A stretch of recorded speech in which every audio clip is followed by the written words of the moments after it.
puzzle boxes, things they have to manipulate with their hands, figure out with their brain how to get this puzzle open so I can get the food out. I encourage you all to come to Little Rock Zoo between 9 and 9:30 in the morning, go up to the great ape area, and you'll watch the apes come out and get their enrichment items. You'll see them play with it. They use clothing.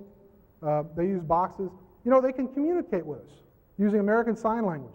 I had an interesting debate with a linguistics professor one time who said that apes don't understand language. They do simple mimicry. And I said, well, you know, Washu, the chimpanzee, knows 290 signs in American Sign Language. How many words of chimpanzee do you know? Thank you.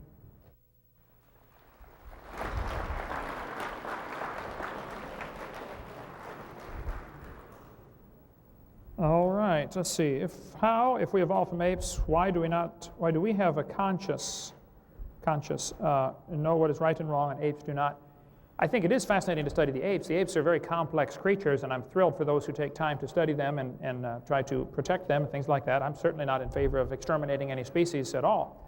But I think the fact that the ape is such a complex creature and is able to work very well in his environment is proof he was designed by a very intelligent designer. Certainly not proof that we have a common ancestor with them.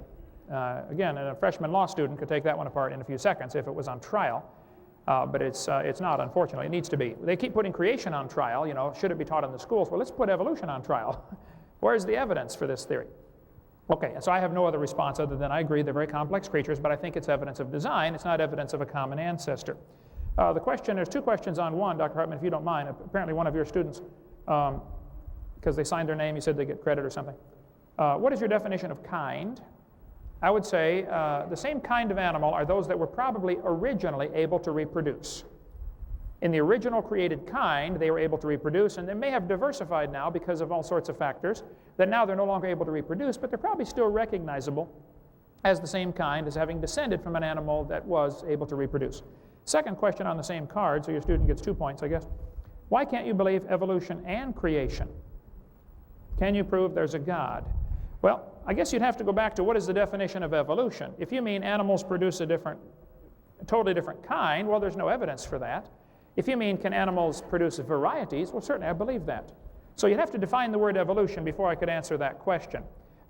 As far as could God use evolution, couldn't God have used evolution to get us here? Well, I have several points I'd like to make on that. Number one, that is not the clear teaching of the Bible. I mean, that's pretty obvious. If you want to believe God used evolution, you're certainly welcome to do that. However, that is not what the Bible teaches. Secondly, I'd like to point out, that would be a retarded God who couldn't make it right first time. I would not worship a God like that, that's for sure.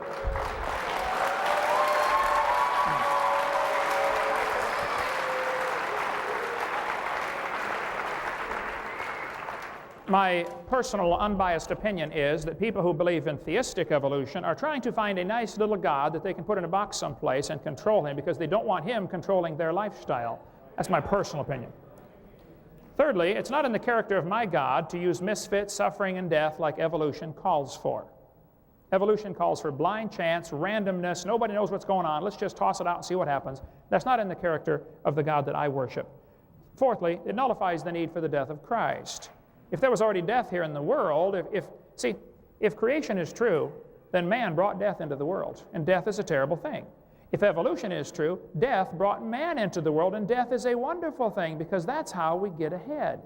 See, if evolution is true, one species has to, or one animal within the species has to evolve a little better than the rest, and the rest of them have to die in order for the good one to take over the living space. That's Adolf Hitler's philosophy exactly. Number 5, there's no evidence for evolution anyway, so why compromise a perfectly good Bible with a dumb theory like that?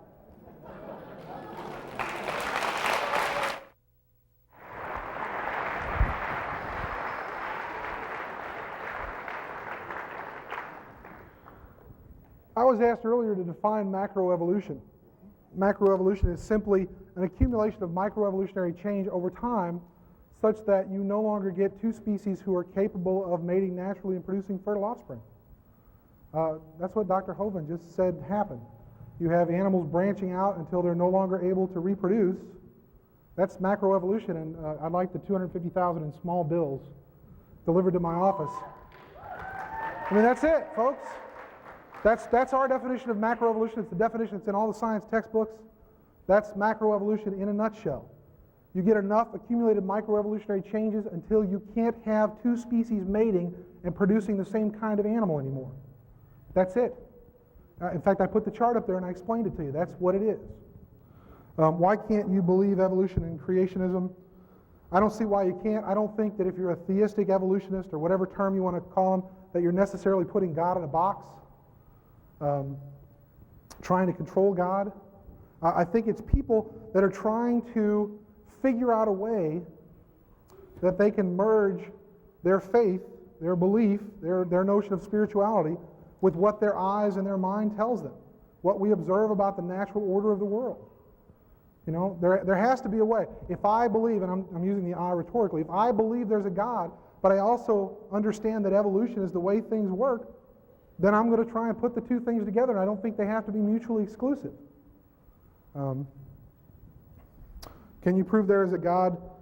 You know, I wouldn't try to make such an offer, but you know that offer, the $250,000 offer, you could just as easily twist it around and say, I'll offer anybody in the room $250,000 if they can offer me proof that God exists to my satisfaction, because that's what Mr. Hovind is saying. You have to prove it to my satisfaction in order for me to give you the money. Well, again, I'll ask what his criteria are. Well, proving all five of those literally means you do have to create a new universe, because that's the first step in his list of things that you have to prove. If I could create a new universe, I would be like a God. And evolution doesn't teach us that we're trying to be gods. We're just trying to be people. Thank you. Okay, my question here was asked, what about the geologic column? Discuss the significance or lack of it to the layers of geologic formation. The geologic column was invented in the 1830s by many people. Charles Lyell's the primary culprit. Each layer was given a different name and age and an index fossil. I taught earth science for 15 years. The geologic column is the Bible for the evolutionist. It only exists one place in the world, and that is in the textbooks. There is no geologic column. They know that, those who study it. This author said, if there were a column of sediments, unfortunately, no such column exists. There is no geologic column. There are many layers to the earth, that's true, but those all formed during one big flood in the days of Noah. The fact that you can prove this because in between these layers there are seldom, if ever, found any erosion marks. Now, don't you think if that layer sat there for 10 million years waiting for the next one to be laid down, there'd be a little bit of rain? Plus, where did the next layer come from? But from further sediments, which indicates more water moving. So, of course, there'd be erosion marks. There aren't erosion marks between these layers. The geologic column is a hoax. It doesn't exist. It's based on circular reasoning. I go through that on my videotape number 4 for 30 minutes about the geologic column. The layers are not different ages. They cannot be. And it's all based on circular reasoning. I prove all that from lots of quotes on video number 4. Let me get to one more point in my last minute.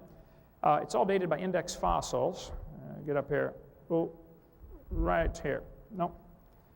All over the world, petrified trees are found standing straight up. They're running through multiple rock layers.